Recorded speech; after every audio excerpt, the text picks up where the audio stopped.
আজকে চলে গেছিলাম কলকাতা মেট্রো গলি ক্যামেরার একটা লেন্স আনতে। তো ভিডিওটা দেখতে থাকো তোমরা। প্রথমেই চলে গেলাম আমাদের নিয়ারেস্ট স্টেশন আকরা। ওখান থেকে ট্রেনের টিকিট কেটে ট্রেন আসার অপেক্ষা করতে থাকলাম। বাইরে বেরিয়ে দেখি এত রোদ, তাকানো যাচ্ছে না। তারপর ট্রেনের জন্য কিছুক্ষণ অপেক্ষা করার পর সামনে ট্রেন চলে এলো। তারপর আমরা তিনজন মিলে ট্রেনে উঠে গেলাম। ট্রেন থেকে টালিগঞ্জ স্টেশনে নেমে রেল লাইন ধরে একটু হেঁটে সোজা মেট্রোতে চলে যাব। আর মেট্রো থেকে সোজা এসপ্ল্যানেড। মেট্রোর টিকিট কেটে ব্যাগ চেক করিয়ে সোজা বেরিয়ে গেলাম মেট্রোর জন্য।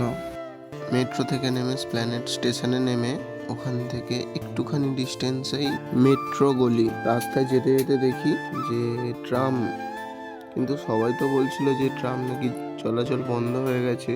তো চলে এলাম ফাইনালি মেট্রো গলির নাহিদদার কাছে। নাহিদদা, এনাকে তো সবাই চেনই কম বেশি। এনার কাছে আমার একটা লেন্স রিপেয়ার করতে দেওয়া ছিল, ওটাই আনতে এসেছিলাম, ক্যাননের 70-300। তো এই লেন্সটাই রিপেয়ার করতে দেওয়া ছিল।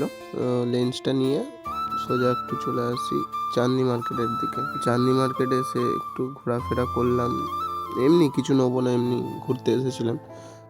তারপর ঘুরে ফিরে এসপ্ল্যানেড মেট্রোতে উঠে সোজা টালিগঞ্জে নেমে ফের ওখান থেকে টিকিট কেটে আমরা আকরা চলে গিয়ে ঘরে চলে গেলাম। তো টাটা, বাই বাই, দেখা হচ্ছে আমার পরের ব্লগে।